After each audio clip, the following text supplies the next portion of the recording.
Well, how did last month's reflection go?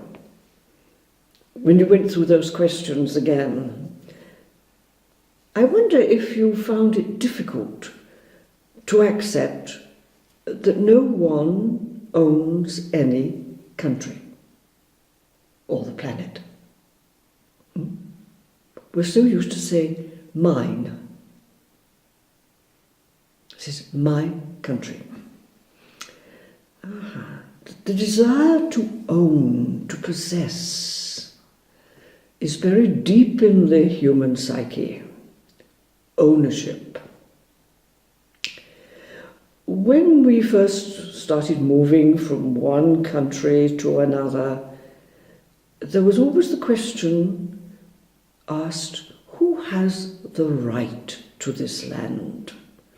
You can think back a few centuries to when the migrants from Europe went out to what we now call the United States, and the endless battles with the indigenous people who didn't feel they had to fight for the right to the land that they'd always lived on. It's still happening today, you know. We've got the migration problem, or the problems that we feel are inevitable when people move from one part of the planet to the other. We have them again. But it all comes from this desire that we have for ownership, for authority. This is mine. My land, my rights, my right to justice in society, the right to vote, the right to protest, the right to have means of development, you know, work, education, choice of religious tradition, healthcare, etc., etc., etc. We have the right to it. We can own it. It's mine. To a certain extent, it has been good that these rights have been recognized and honored, but we have to admit that they're not universally accepted throughout human society today. And we're still quite seemingly unconcerned or not sufficiently concerned with the high proportion of our human family that seem to have no rights to basic living conditions at all. We are in an age of abundance and achievement. And one of the greatest challenges to us is this challenge to realize that we do not have the right to ownership. We saw it last month in the right to saying this is our land, or this is my home. The right to possessions, personal value systems. Let's have a look now at my own value system. What do I want to possess? Whom do I want to possess? It's my house, these are my children, goods or relationships, social position, the right to authority over others, in workplace, in the golf club, doesn't really matter where, political party.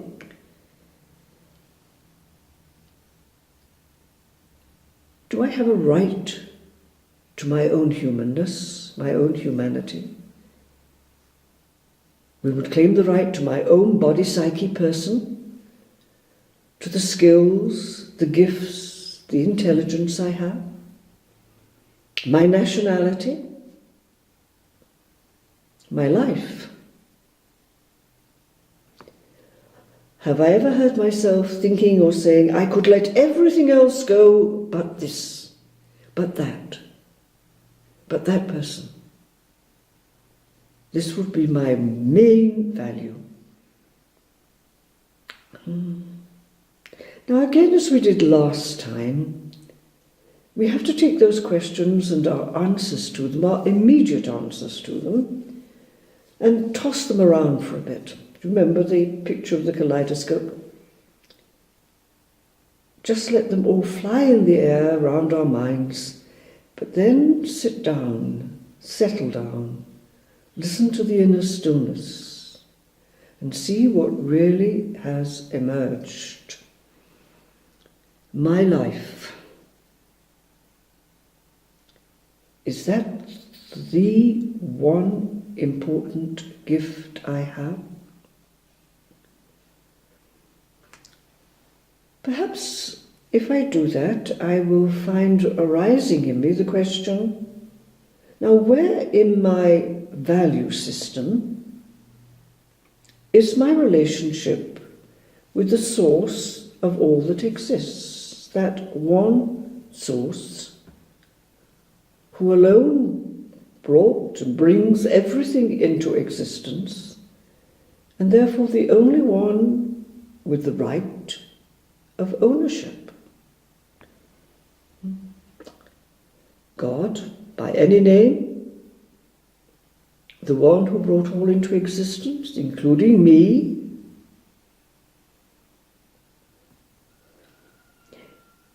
There is another aspect to that question about my land, my universe. Could I really bring anything into existence? Bring something into existence out of nothing? No. In English, we frequently confuse the word for creation and creativity. We can really only use the word to create when we bring something into existence out of nothing. What we're really talking about very often is creativity, which is simply rearranging of what already exists. Whether it's in the arts of music and painting, of literature and dance and so on, or it's in the sciences. All the physical elements are there. We haven't created sound. We haven't created rhythm. But we rearrange the elements, both in science and in arts, to discover new relationships between those things. Research is all about this, finding new relationships between what is already in existence. It is not creation, it's creativity. So we do not own because we cannot bring it into existence. The basic question here is, could I bring anything into existence out of nothing? That would be creation. But we cannot create. We do have the skills in what we call creativity. And creativity is when we see or try out new arrangements, new relationships between things that are already existing, between different aspects of physical reality. Discovering these new relationships between different elements, for example, brings new effects, new benefits, or research into every branch of human knowledge, from medicine to music, is really this: the rearranging of what already exists into new relationships. This is really not new to us. In our earliest scriptures, the book of wisdom, we call the Vedas, in one of the sections, the Upanishads, they teach these lessons with very simple stories. And in the Upanishads we have this story.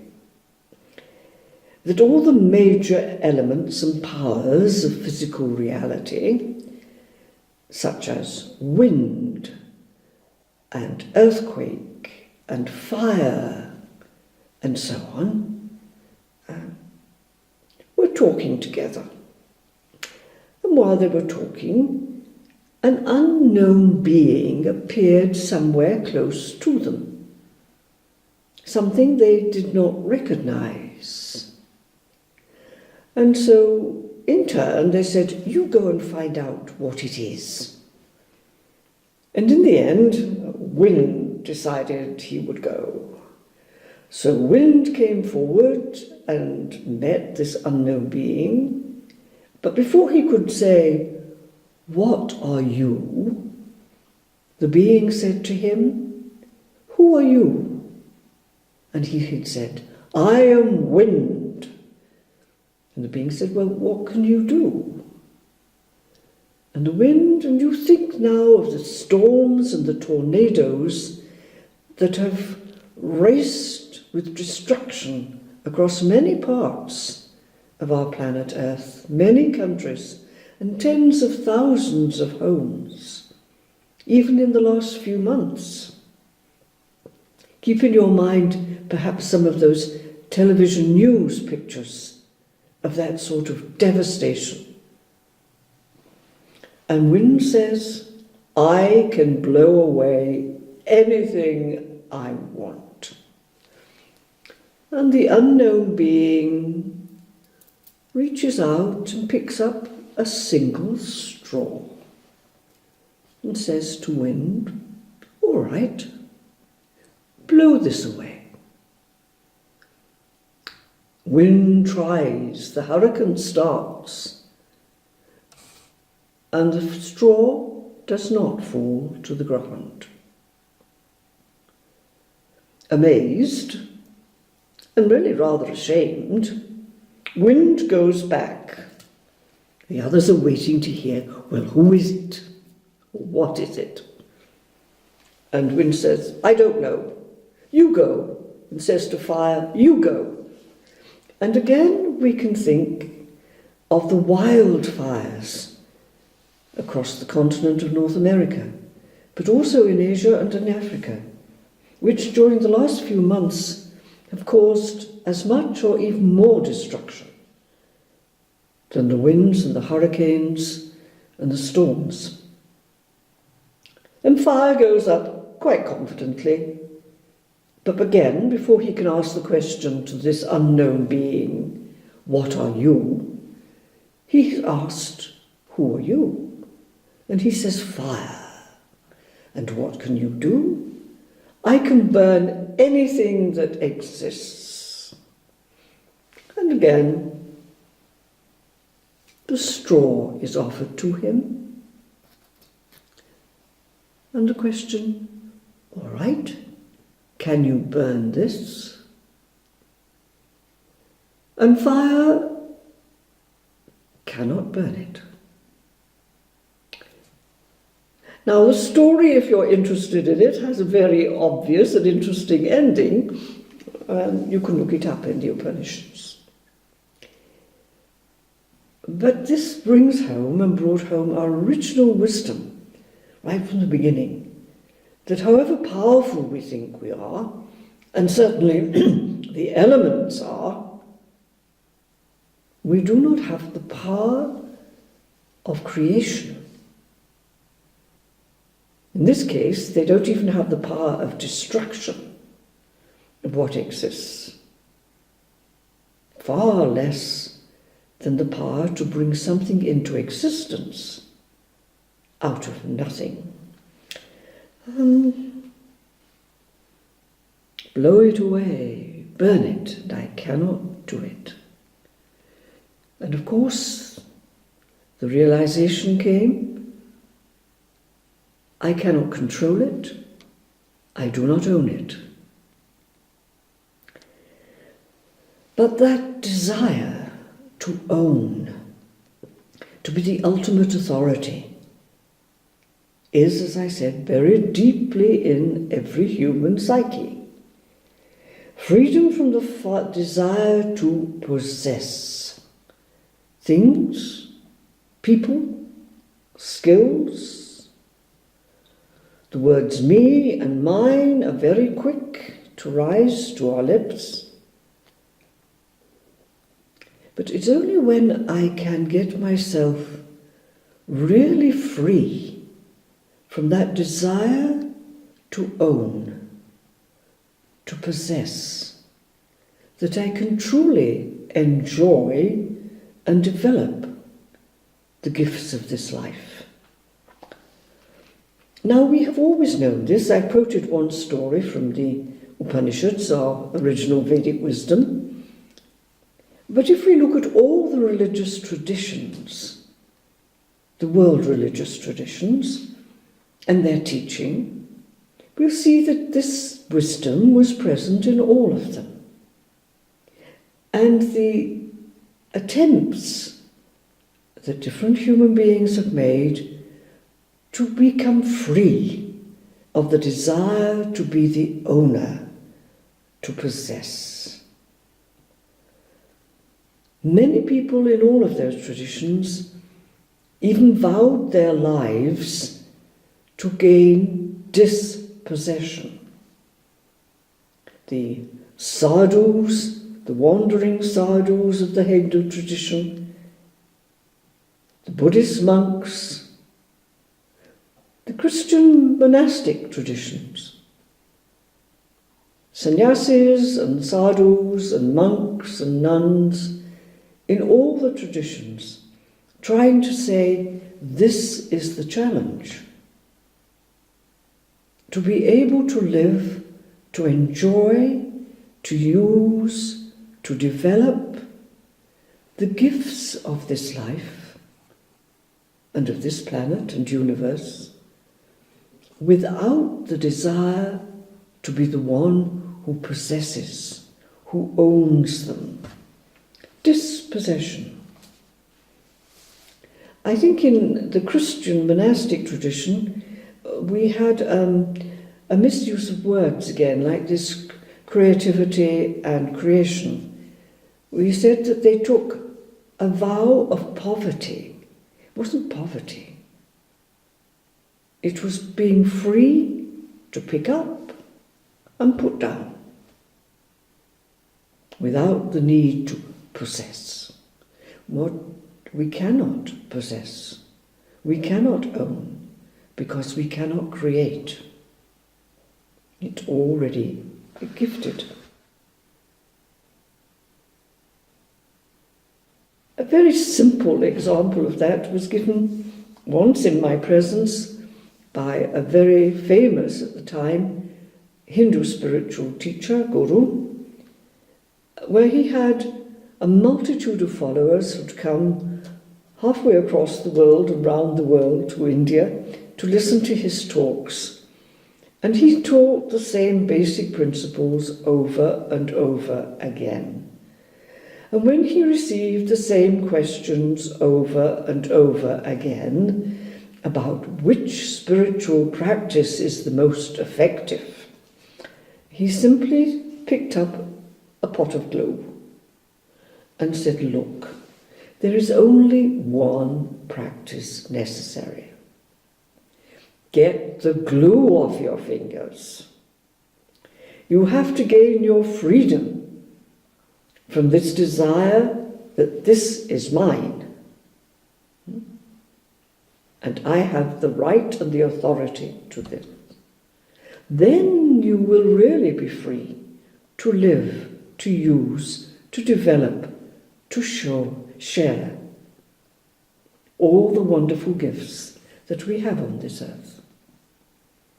Get the glue off your fingers. Simple, extremely difficult, certainly not easy. But is it worth it? To be able to live in the richness of this world, in the abundance of the gifts and opportunities we have on planet Earth. We were looking last month at something about, we live, yes, in this particular tiny part of this one planet, which is a tiny part of this one galaxy, which is part of this universe, and this universe part. The dimensions are so vast we cannot grasp them. And yet, knowing that we are a minuscule part of this vastness, we still feel, I own it. No. I can have the freedom to enjoy it, to appreciate it, to develop it, and to share it. But it is not mine, and I cannot be stuck to it. To get the glue off my fingers. You know, just one very small example for the practice for this month, because I'm sure when you go back over the questions of this reflection, you'll find your own. It will touch you somewhere. I recognize that in myself, if I'm honest.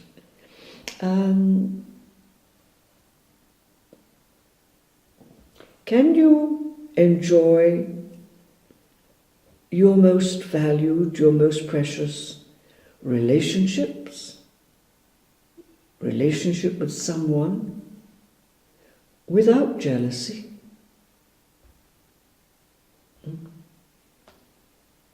That is nowhere near as easy as we think. But it's a really very, very good practice. Am I willing to share, to develop, to appreciate, but not say mine and only mine? Have a good month.